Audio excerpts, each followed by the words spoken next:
दो, भाग्य और जोखिम। कुछ भी इतना अच्छा या बुरा नहीं होता जितना वह दिखता है।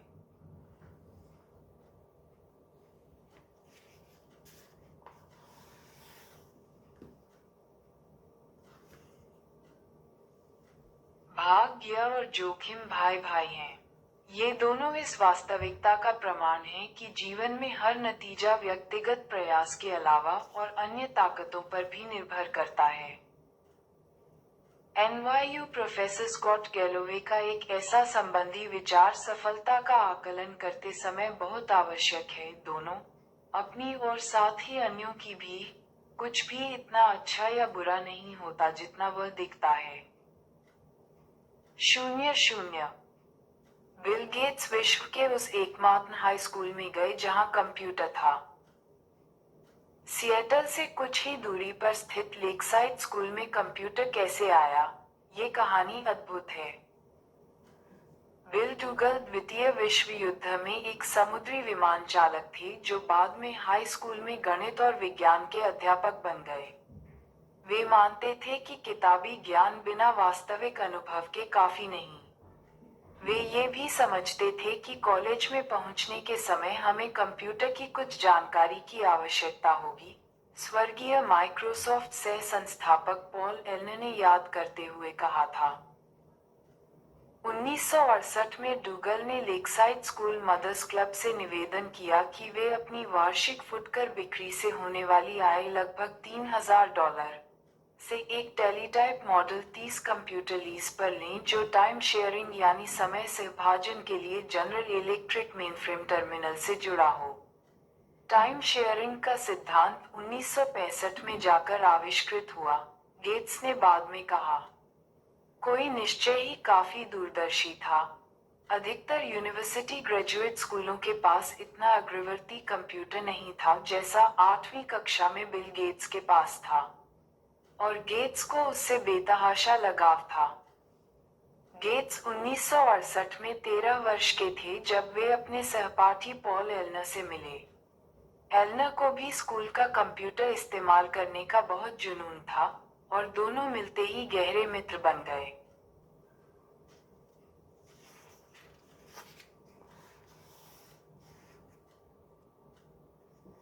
लेकसाइड का कंप्यूटर वहां के सामान्य पाठ्यक्रम का भाग नहीं था। यह एक स्वतंत्र अध्ययन कार्यक्रम था। बिल और पॉल आराम से कंप्यूटर में अपनी रचनात्मकता को स्वच्छंद रूप से विचरण करने देते थे। स्कूल के बाद, देर रात में या सप्ताहांत में, वे शीघ्र ही कंप्यूटिंग में माहिर हो गए। अपने ऐसे ही एक देर रात के सत्र में, एलन को याद है कि गेट्स ने एक बार एक फॉर्च्यून मैगजीन दिखाते हुए कहा था, तुम क्या सोचते हो एक फॉर्च्यून 500 कंपनी चलाना कैसा लगता होगा? एलन ने कहा था कि उन्हें इस बारे में कुछ जानकारी नहीं है। शायद एक दिन हमारी खुद की कंप्यूटर कंपनी होगी, गेट्स ने कहा। अब माइक्रोसॉफ्ट का कुल मूल्य $1 ट्रिलियन से भी अधिक है। अब थोड़ा सा तेज गणित। 1968 में यूएन के अनुसार विश्व में लगभग 303 मिलियन हाई स्कूल की उम्र के लोग थे। उनमें से लगभग 18 मिलियन यूएस में थे, और इनमें से लगभग 270,000 वॉशिंगटन स्टेट में रहते थे। 100,000 से कुछ अधिक सिएटल में रहते थे, और इनमें से सिर्फ 300 लेकसाइड स्कूल में जाते थे। 303 मिलियन से शुरू करके 300 पर खत्म। 1 मिलियन हाई स्कूल आयु के विद्यार्थियों में से सिर्फ एक ने ऐसे स्कूल में पढ़ाई की जहां एक कंप्यूटर खरीदने के लिए पैसे और दूरदर्शिता का मेल था। बिल गेट्स उनमें से एक थे। गेट्स भी इसे मानने से पीछे नहीं हटे। अगर लेकसाइड न होता, तो माइक्रोसॉफ्ट भी न होता, उन्होंने 2005 की उत्तीर्ण होने वाली कक्षा को बताया।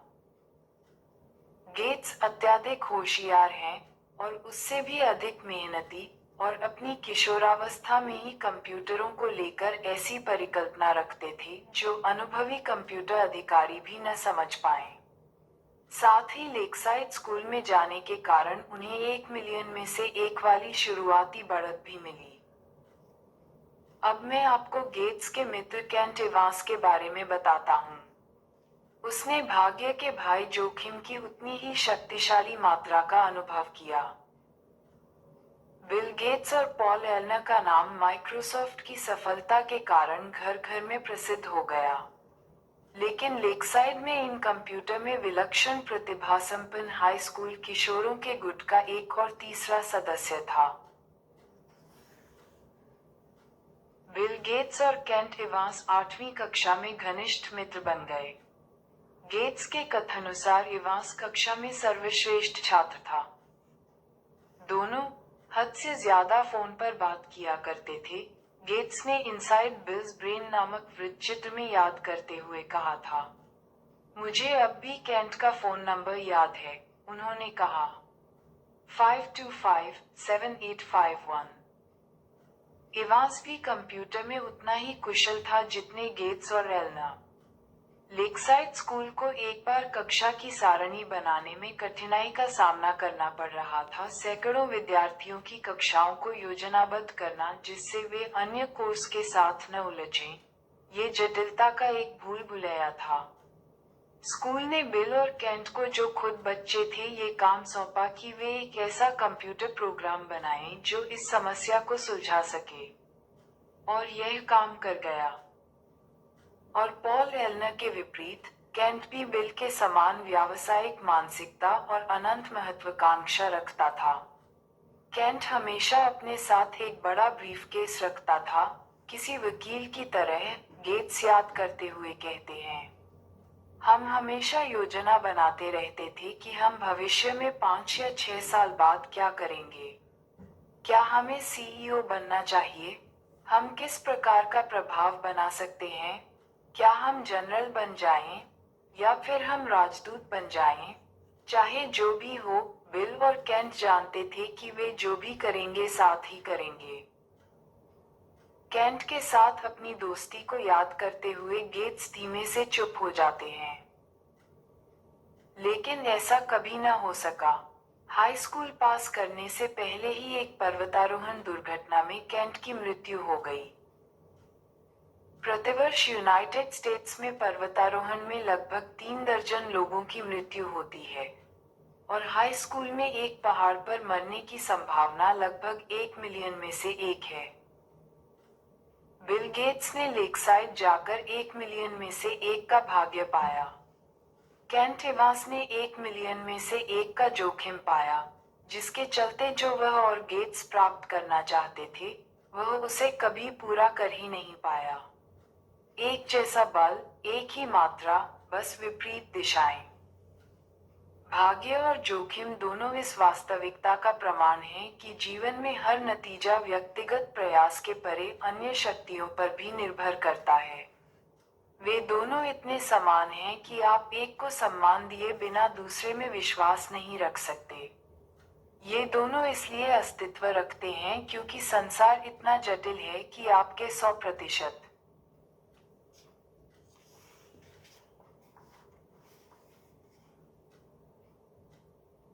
प्रयासों से आपको 100% नतीजे नहीं मिल सकते। वे बस एक ही बात से चलते हैं। आप इस खेल में 7 बिलियन लोगों में से एक हैं, जिसमें अनगिनत चीजों में फेरबदल होती रहती है। कभी कभी आपके नियंत्रण के परे के संयोगवश परिणाम आपके योजनाबद्ध प्रयासों से अधिक अहम सिद्ध होते हैं। लेकिन दोनों को मापना इतना कठिन है और स्वीकार करना इतना मुश्किल कि ये अक्सर नजरअंदाज हो जाते हैं। हर बिल गेट्स के साथ एक केंट इवांस भी होता है, जो उतना ही प्रतिभावान और प्रेरित था, किंतु जीवन के चरखे के दूसरी ओर पलट कर रह गया। यदि आप भाग्य और जोखिम को यथोचित सम्मान दें, आप पाएंगे कि वित्तीय सफलता को आंकते हुए अपनी और अन्य लोगों की कुछ भी इतना अच्छा या बुरा नहीं होता जितना वह दिखता है। कई वर्ष पहले मैंने नोबेल प्राइज जीतने वाले अर्थशास्त्री रॉबर्ट शिलर से पूछा, आप निवेश के बारे में ऐसा क्या जानना चाहते हैं जो हम कभी नहीं जान सकते? सफल परिणामों में भाग्य की सटीक भूमिका, उन्होंने उत्तर दिया। मुझे यह उत्तर बहुत पसंद आया, क्योंकि कोई भी ऐसा नहीं सोचता कि वित्तीय सफलता में भाग्य की कोई भूमिका नहीं। लेकिन चूंकि भाग्य को मापना कठिन है और यह कहना अशिष्ट है कि किसी की सफलता भाग्य के कारण है, आम रवैया अक्सर यही होता है कि भाग्य को सफलता के कारक के रूप में अनदेखा कर दिया जाता है। अगर मैं कहूँ, विश्व में लगभग 1 बिलियन निवेशक हैं।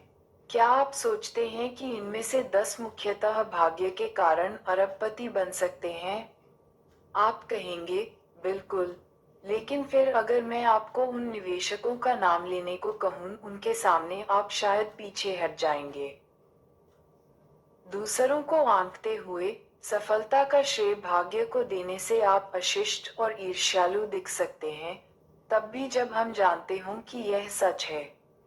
और अपने आप को आंकते हुए सफलता का श्रेय भाग्य को देना इतना हतोत्साहित कर सकता है कि उसे महत्व देना या मानना कठिन हो जाए। अर्थशास्त्री भास्कर मजूमदार ने दर्शाया है कि कद और वजन से ज्यादा भाइयों के बीच उनकी आय सहसंबद्ध होती है। अगर आप अमीर और लंबे हैं, आपके भाई की अमीर होने की संभावना उसके लंबे होने की संभावना से अधिक है। मुझे लगता है हम में से अधिकांश लोग सहज रूप से जानते हैं कि यह बात सच है। आपकी शिक्षा की गुणवत्ता और आपके लिए जो अवसर के द्वार खुलते हैं, वे आपके माता पिता की सामाजिक आर्थिक स्थिति से दृढ़ता से जुड़े होते हैं। लेकिन मुझे 2 अमीर भाई ढूंढ के दीजिए, और मैं आपको ऐसे 2 आदमी दिखाऊंगा जो ये कहेंगे कि इस अध्ययन की खोज उन पर लागू नहीं होती। असफलता जो दिवालिया होने से लेकर किसी व्यक्तिगत उद्देश्य को परिपूर्ण न कर पाना कुछ भी हो सकती है, की भी बराबर रूप से आलोचना की जाती है। क्या असफल व्यापारों ने उतनी मेहनत नहीं की जितनी करनी चाहिए थी? क्या वे निवेश जो बुरे सिद्ध हुए सोच समझकर नहीं किए गए थे? क्या निरंकुश कार्य आलस के कारण होते हैं? कभी कभी, हाँ, बिल्कुल। लेकिन कितना, ये जानना कठिन है।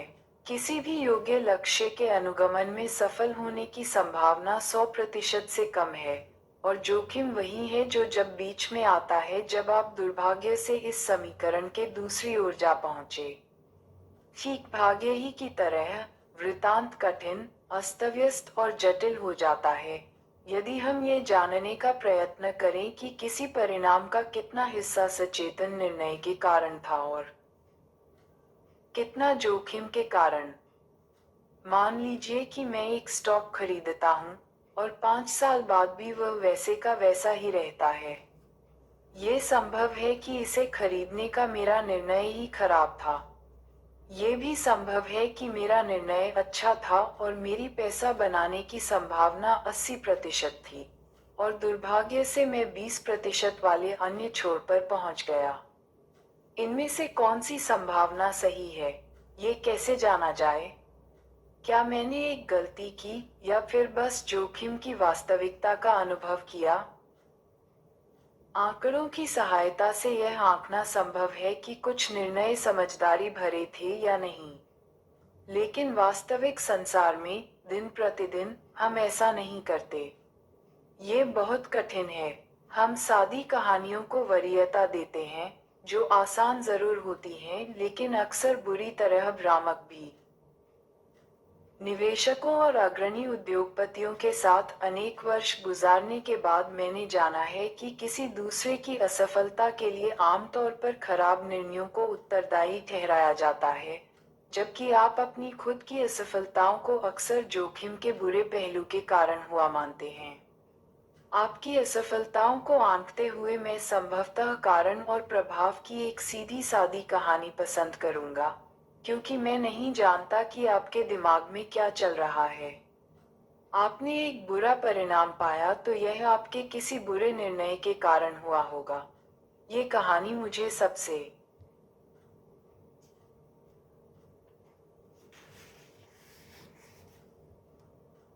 अधिक समझ में आती है। लेकिन जब मैं खुद को आंकता हूँ, तो मैं एक ख्याली वृत्तांत रच सकता हूँ जिसके सहारे मैं अपने निर्णयों को सही ठहराकर बुरे परिणामों को जोखिम के मत्थे मर सकूं।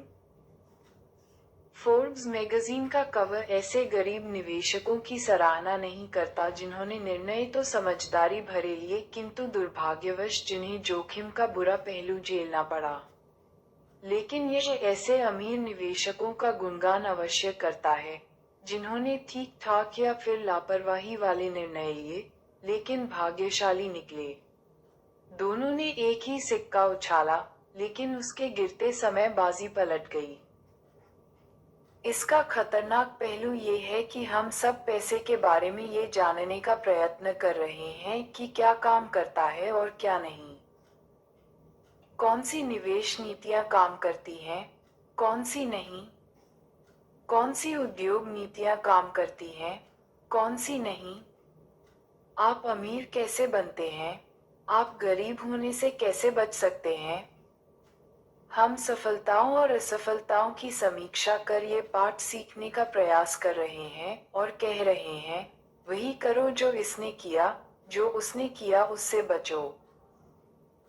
अगर हमारे पास कोई जादुई छड़ी होती तो हम जान पाते कि इन परिणामों का कितना अनुपात ऐसे कार्यों के कारण है जो दोहराए जा सकते हैं, बनाम अनियमित जोखिम और भाग्य की भूमिका जो इन कार्यों को इस या उस ओर धकेलते हैं।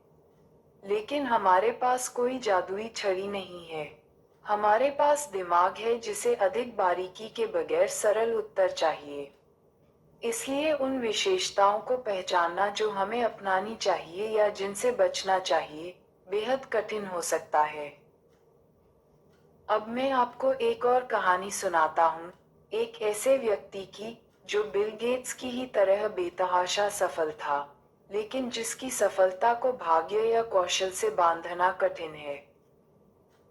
कॉर्नेलियस वैंडरबिल्ट ने अपने रेल मार्ग साम्राज्य को विस्तृत करने के लिए बस कुछ व्यापारिक करार पूरे ही किए थे।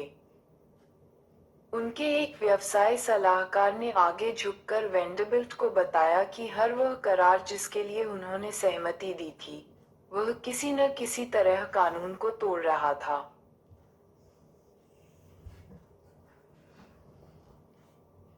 हे भगवान, जॉन, वैंडरबिल्ट ने कहा, तुम्हें लगता है कि रेल मार्ग स्टेट ऑफ न्यूयॉर्क के कानून के अनुसार चल सकता है?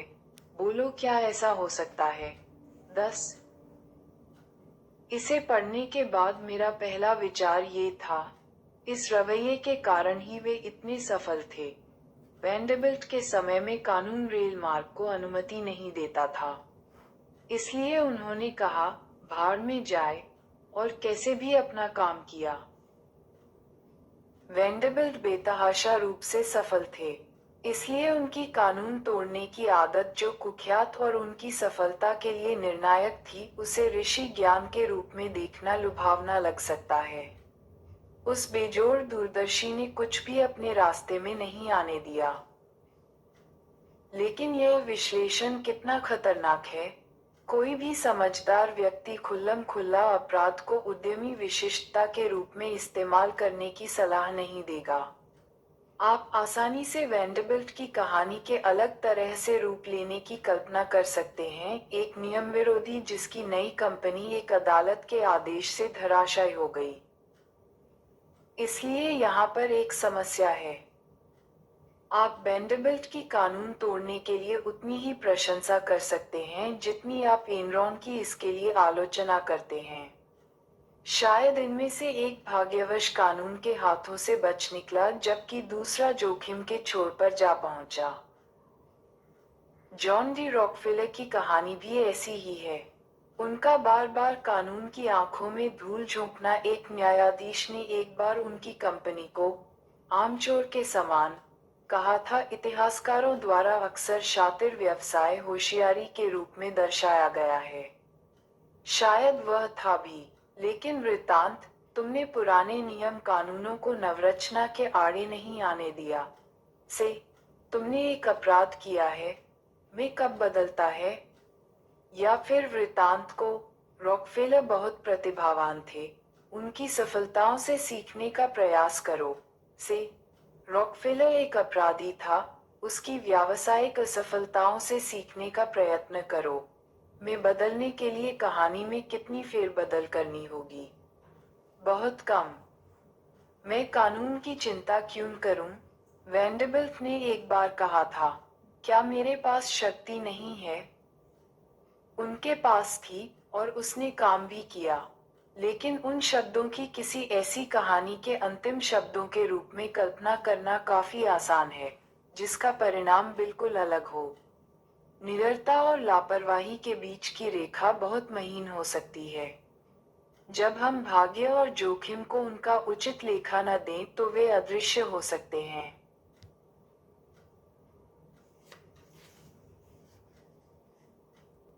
बेंजामिन ग्राहम अब तक के महानतम निवेशक, मूल्य निवेश के जनक और वॉरेन बफे के शुरुआती गुरु के रूप में जाने जाते हैं।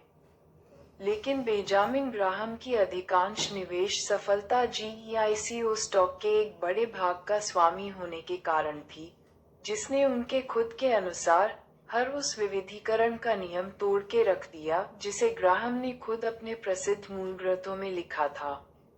यहाँ निर्भीकता और लापरवाही के बीच की महीन रेखा कहाँ स्थित है? मुझे नहीं पता। ग्राहम ने अपने जीईआईसीओ बोनेंजा के बारे में लिखा, एक भाग्यशाली मौका या एक अत्यंत समझदारी वाला निर्णय। क्या हम इनके बीच का अंतर बता सकते हैं? आसानी से नहीं। इसी प्रकार हम सोचते हैं कि मार्क जुकरबर्ग प्रतिभावान हैं क्योंकि उन्होंने याहू के 2006 के $1 बिलियन में उसकी कंपनी खरीदने के प्रस्ताव को अस्वीकार कर दिया। उन्होंने भविष्य को बूझा और अपनी बात पर डटे रहे। लेकिन लोग माइक्रोसॉफ्ट द्वारा खरीदे जाने के प्रस्ताव को ठुकराने के लिए याहू की उतनी ही आलोचना करते हैं। इन मूर्खी को समय रहते पैसे बटोर लेने चाहिए थे। उद्यमियों के लिए यहाँ क्या सबक है? मुझे बिल्कुल अंदाजा नहीं, क्योंकि भाग्य और जोखिम की स्पष्ट व्याख्या करना कठिन है। इसके और भी कितने ही उदाहरण हैं।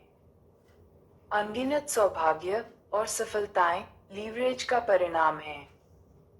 सर्वश्रेष्ठ और सबसे बुरे प्रबंधक अपने कर्मचारियों को जितना हो सके उतना बाध्य करते हैं। ग्राहक हमेशा सही होता है, और ग्राहक नहीं जानते कि उन्हें क्या चाहिए। दोनों स्वीकृत व्यावसायिक ज्ञान हैं। प्रेरक रूप से निर्भीक और मूर्ख लापरवाह के बीच की रेखा की मोटाई मात्र 1 मिलीमीटर भी हो सकती है, जिसे बस पश्चात दृष्टि से देखा जा सकता है। भाग्य और जोखिम एक दूसरे की कार्बन कॉपी हैं। यह कोई ऐसी समस्या नहीं जिसे आसानी से सुलझाया जा सके। जब हम वित्त प्रबंधन की सर्वश्रेष्ठ शैली के बारे में सीखने का प्रयास करते हैं तो भाग्य क्या है, कौशल क्या है और जोखिम क्या है, ये पहचानना सबसे कठिन समस्या है। लेकिन ऐसी दो बातें हैं जो आपको बेहतर दिशा दिखा सकती हैं। ध्यान रखें कि आप किसकी प्रशंसा और सराहना करते हैं। इस बात का भी ध्यान रखें कि आप किसे नापसंद करते हैं और उसके जैसा नहीं बनना चाहते। या फिर ध्यान रखिए जब आप यह मानने चलें कि 100% परिणाम प्रयासों और निर्णयों पर निर्भर करते हैं। मेरे बेटे के जन्म के बाद मैंने उसे एक पत्र लिखा जिसका एक हिस्सा कुछ ऐसा था। कुछ लोग ऐसे परिवारों में जन्म लेते हैं जहां शिक्षा को बढ़ावा दिया जाता है, जबकि कुछ अन्य इसके विरुद्ध होते हैं। कुछ का जन्म समृद्ध अर्थव्यवस्था में होता है जहां उद्यमिता को बढ़ावा दिया जाता है, जबकि कुछ का जन्म युद्ध और अभाव में होता है। मैं तुम्हें सफल होते देखना चाहता हूं, और मैं चाहता हूं कि तुम इसे खुद हासिल करो।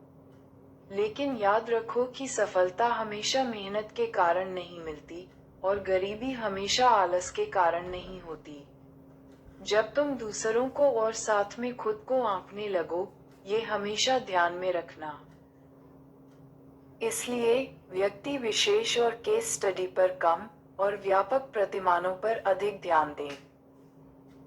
किसी व्यक्ति विशेष का अध्ययन खतरनाक हो सकता है क्योंकि हम अक्सर चरम सीमा के उदाहरण लेते हैं, जैसे अरबपति, सीईओ, या वे जो बुरी तरह से असफल हुए, जो खबरों में रहते हैं, और चरम सीमा के उदाहरण अक्सर अपनी जटिलता के कारण अन्य परिस्थितियों में लागू नहीं होते। जितना चरम कोई परिणाम होता है, उतना ही कम उसके सबक को आप अपने जीवन में लागू कर पाएंगे, क्योंकि यह परिणाम उतना ही अधिक भाग्य और जोखिम की चरम सीमाओं से प्रभावित हुआ होगा। आप सफलता और असफलता के व्यापक प्रतिमानों को देख अभियोज्य बोध के निकट पहुंच जाएंगे। प्रतिमान जितना सामान्य होगा, उतना ही अधिक वह आपके जीवन में लागू हो सकेगा। वॉरेन बफे की निवेश सफलता का अनुकरण कर पाना कठिन है, क्योंकि उनके परिणाम इतने चरम हैं कि उनकी आजीवन उपलब्धियों में भाग्य की भूमिका संभवतः बहुत अधिक है, और भाग्य कोई ऐसी चीज नहीं जिसका विश्वसनीयता से अनुकरण किया जा सके। लेकिन जैसा कि हम अध्याय 7 में देखेंगे, ये समझना कि जो लोग अपने समय पर नियंत्रण रखते हैं, वे अधिक खुश रहते हैं, यह एक व्यापक और सामान्य अवलोकन है, जिसे आप इस्तेमाल कर सकें। मेरे पसंदीदा इतिहासकार फ्रेडरिक लुइस एल्ना ने अपना करियर एक औसत मध्यस्थ अमरीकी के जीवन को दर्शाते हुए बिताया। वे कैसे रहते थे, किस प्रकार उनमें बदलाव आया, आजीविका के लिए वे क्या करते थे, खाने में क्या खाते थे, इत्यादि। इस तरह के व्यापक अवलोकन से अधिक उपयुक्त सीख मिलती है।